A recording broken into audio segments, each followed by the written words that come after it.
Assalamualaikum dan semangat pagi. Hari ini saya berada di Pondok Pesantren Al-Imam Hashim, tepatnya berada di daerah Antang, Kamangapah, dekat Hertasning. Lagi mengantar anak saya yang lagi berlatih futsal di sana ya. Jadi kalau dia hari Sabtunya dia latihan futsal di sebelah sana dengan teman-temannya dari sekolah Asar Center. Nah, sambil menunggu anak saya sebentar latihan, saya mau berbagi sama teman-teman sekalian bahwa ada 4 cara bisa mendapatkan passive income ya. Jadi passive income ini artinya kita bisa mendapatkan penghasilan meskipun kita lagi santai-santai, lagi jalan-jalan, lagi berliburan sama keluarga, kita tetap bisa mendapatkan penghasilan.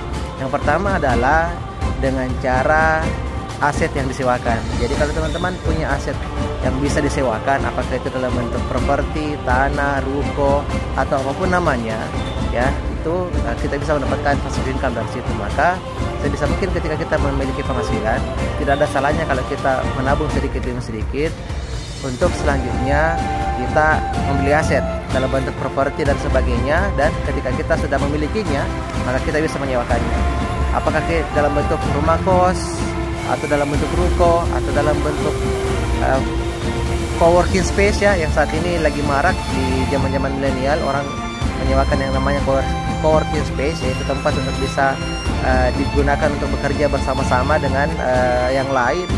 Atau misalnya kita dari segi ruko, toko, lapak di pasar dan sebagainya, itu kalau kita adalah hak pribadi, adalah aset kita, maka kita bisa menyewakan itu. Yang kedua adalah dari franchise. Artinya kalau kita membangun bisnis dan itu kita sudah berjalan dengan baik, kita punya sistemnya yang benar dan sudah bisa menghasilkan, ada track recordnya yang baik, ada laporan keuangannya, kita sudah tahu bagaimana proyeksi bisnisnya, perhitungan laba ruginya dan sebagainya, maka dengan itu kita bisa membangun franchise ya. Misalnya franchise atau waralaba itu yang biasa kita kenal, misalnya kebab Turki Baba Raffi, atau mungkin minuman kekinian ST, atau mungkin yang lain yang sudah besar kayak McD, KFC, Starbucks dan sebagainya. Itu adalah franchise yang bisa dijual kepada orang lain. Kalau dalam bentuk grosir misalnya Indomaret, Alfamart dan sebagainya, nah itu adalah salah satu cara untuk mendapatkan passive income juga. Jadi meskipun kita lagi jalan-jalan, kita berkeliling-keliling, kita kemana-mana ya, membangun usaha baru, kita tetap bisa memiliki penghasilan. Bahkan kita bersantai-santai dalam keadaan istirahat pun kita bisa mendapatkan penghasilan pasif atau passive income. Terus yang ketiga itu dari mana? Dari saham. Jadi kalau kita memiliki bisnis dan itu sudah sustain, bisa bertahan dengan baik, kita bisa membeli saham ya, atau bahkan bisnis kita sendiri bisa kita tradingkan, ceritanya seperti itu. Jadi dengan bersaham, sahamnya tentu dengan sistem yang syariah, maka kita bisa memiliki penghasilan pasif atau passive income. Terus yang keempat adalah dari bisnis yang sudah berjalan dengan baik, bisnis yang bersistem ya.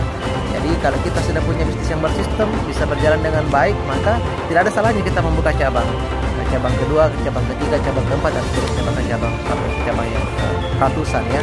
Misalnya kayak ayam bakar Mas Mono dan sebagainya.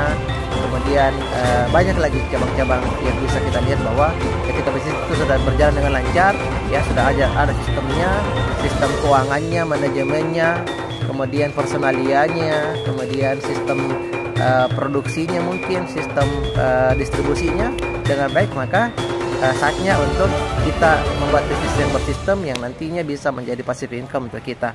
Nanti bisa juga kita jual kepada orang lain. Nah, sehingga bisa menguntungkan untuk kita. Nah, andainya pun kita mendapatkan penghasilan secara passive income, ini tidak berarti bahwa kita akan menjadi orang yang malas-malasan. Justru kita akan semakin termotivasi, bersemangat untuk membuat bisnis-bisnis yang baru lagi ya.